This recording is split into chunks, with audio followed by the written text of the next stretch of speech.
Hey everybody,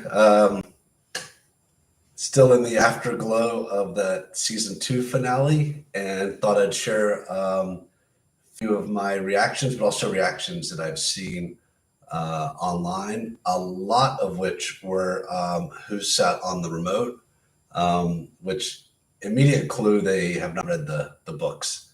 Those last I don't know, it's like 7 minutes or so where we get to DC and meet some characters from season three. I'd already seen these episodes. My wife and I watched the whole series in over a 36-hour period. God, like 6 months ago, and blew us away. I It's been fun watching all the commentary between weeks, but this is one of the seasons of TV that I think actually works better as a binge. So the people who are watching now who get to watch the entire first or second season all at once, I think get an even more powerful experience because some of these episodes kind of work better as like two episodes at a time. Um, Contrast that to Severance, which I think is going to work really well week to week because we're going to get to talk about what's happening between the episodes. So yeah, people figuring out that we're gonna do some time jumps in the next season is a lot of fun, and also it's gonna be fun next season watching people piece together. God, I can't say anything, but some of the stuff that we know from the books, like who these people are, and um, astonishingly, there are non-readers who've already guessed some things that are like bizarrely and shockingly accurate about the upcoming seasons. And I don't even, when I'm going through Reddit or seeing comments, I see someone guessing stuff that's super correct. I don't like it. I mean, I like seeing it, but I don't like click the like button because I don't want to verify anything.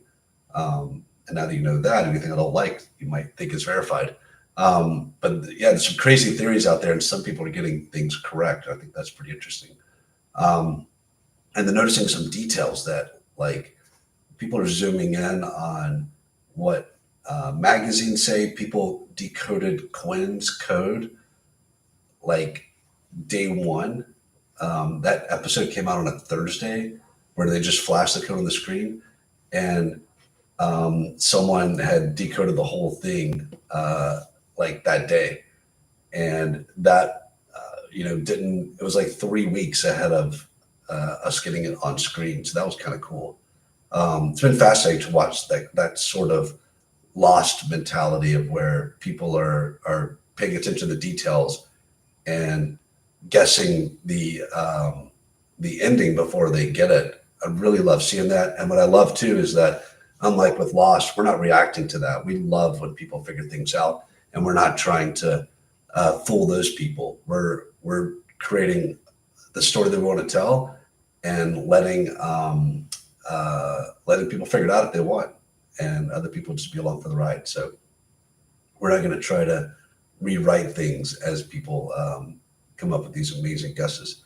Um, a couple of things to mention. First of all, everyone loved that moment between Solo and Juliet when it's just a simple hand on a shoulder, and Shay and I cried like every time we watched that scene. And the backstory behind that is pretty cool. I think Steve's the one who talked most about that in some interviews, but there's actually dialogue in the script that goes after that little moment. And there was a take where you have to remember um, that Rebecca and Steve didn't have a lot of people to share scenes with for a whole season of shooting. They were working together, the two of them, every day on set. Meanwhile, the other crew is working, and Cass is working on what's happening in Silo 18. The bond between Steve and Rebecca, I it's unbelievable. Just being around them when they're together, not shooting, but just being um, in day to day, they're like family. And I know Rebecca and Steve are like that with a lot of people. They're just super nice people that everyone loves and gets along with. But they formed a real bond, because they came to work every day and just worked with each other and fed off each other's energy. And it was physical. They were going through, some really tough scenes. And, for Rebecca doing all of her own stunts, like she really put a lot of sweat, blood, and tears into the season. So, getting back to that moment, there were lines of dialogue and it had some takes, but they honestly got choked up and just neither one of them could talk for a moment. And they captured that on camera, and that was the take they used. They realized, oh my God, that moment between them was better than any dialogue. And so I think the outpouring of emotions that a lot of us felt watching that scene, we're just picking up on the honesty of their emotions, and it fills our hearts up. And for me, it fills my eyes with tears, even just talking about it now. So that was such a huge moment for readers and viewers alike. Like anyone, if you read the books, you spend a lot more time with these characters.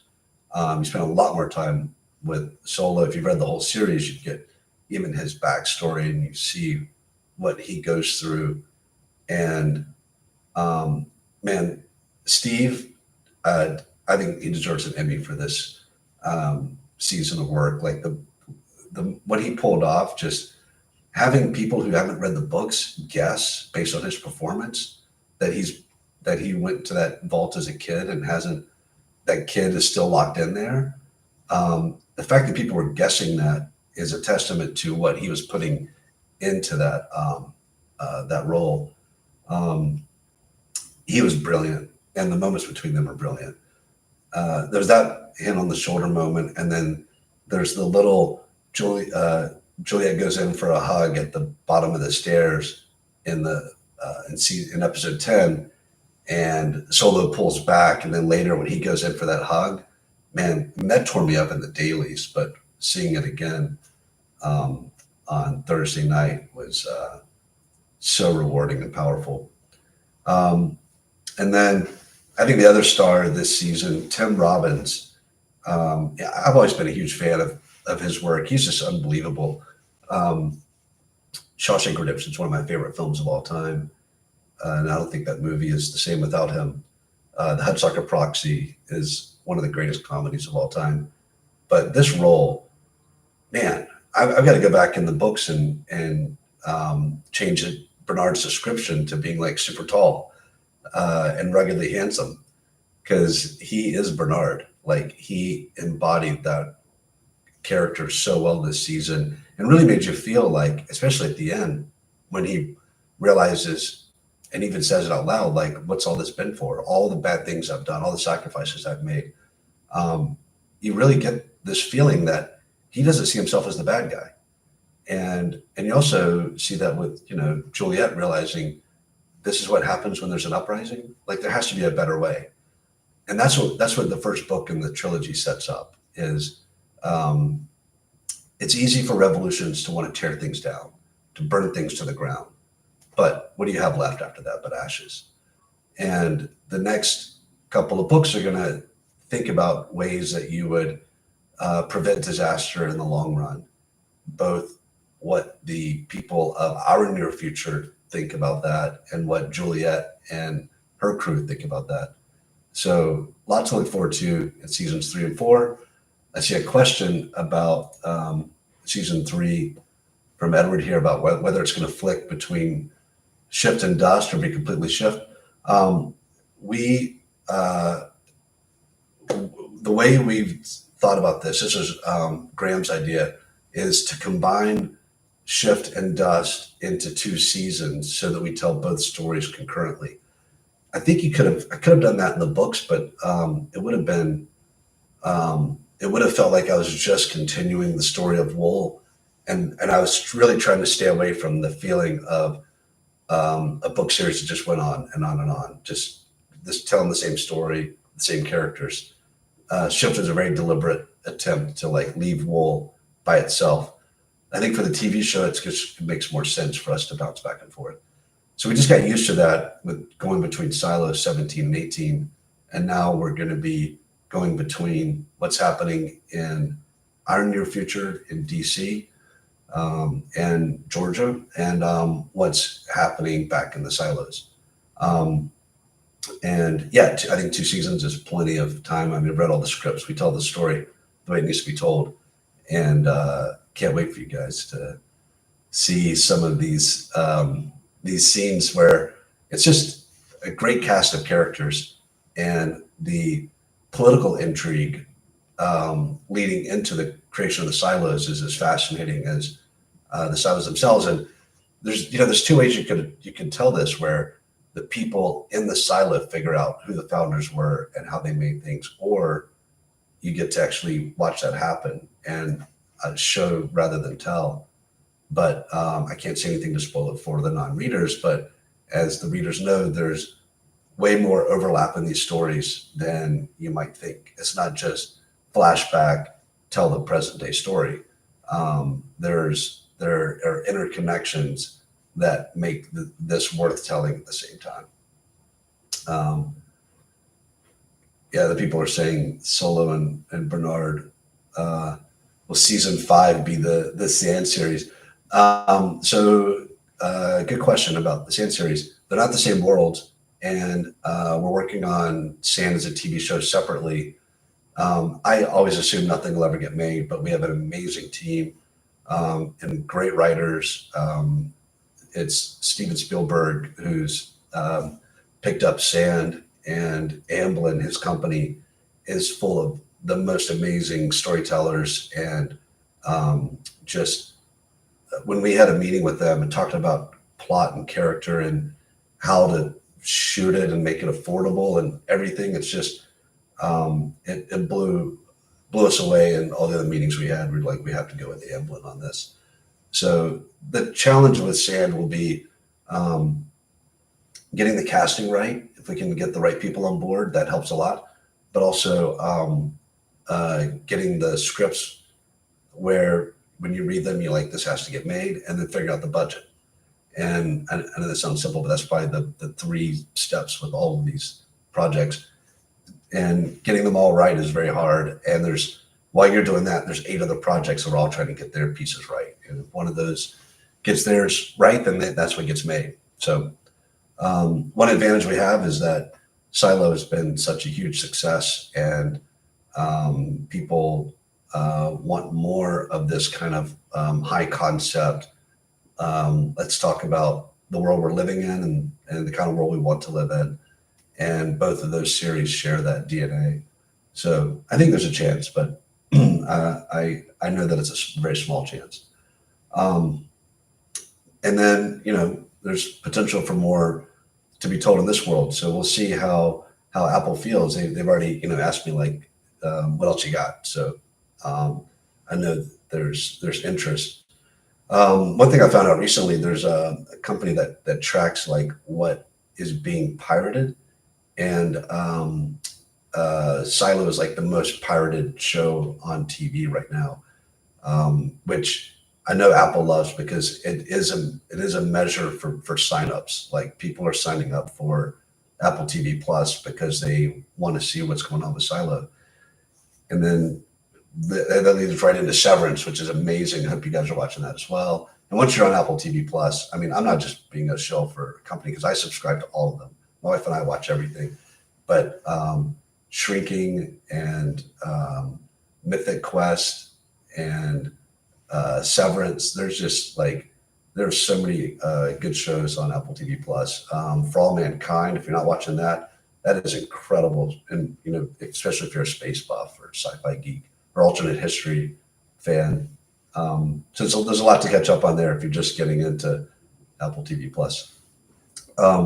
So that was the big takeaways from me, where people seem to enjoy that finale. I thought episode 9 was the standout of the whole 2 seasons so far.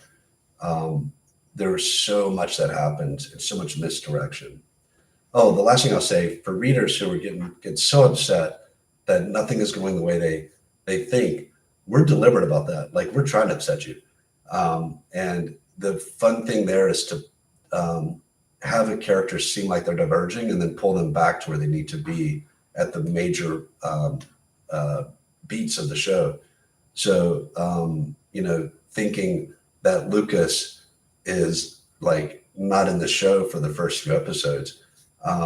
Yeah, we're toying with your emotions, and I'm glad it's working. But it pays off when he comes back. He had to have suffered, um, and know what he's trying to what life he's trying to avoid. When he stands up to Sims and Bernard, all in the finale, and his the two scenes with his mom and how different he is before and after. Like watch those scenes together. It's unbelievable that that's the same actor. He is transformed, and the way he stands up to Sims, I think, is like to me one of the highlights of the show so far. Um, and of course, watching Sims machinations and Camille just like always two steps ahead of him. Um, that's going to be fun to watch what happens in season 3. But let the speculations commence about what happened with that fire scene at the end. Um, I think everyone's going to be shocked when season 3 opens. It is amazing. We are definitely screwing with readers again, and whatever you think is next, you're probably wrong. Except for a handful of people out there who haven't read anything and have crazy theories, and somehow they keep getting everything right. I don't know what you guys are on, but I want some of it. It's pretty good stuff. Um, let's see. Still waiting for the jacket story. I'm gonna write that about Sims's leather jacket. All right.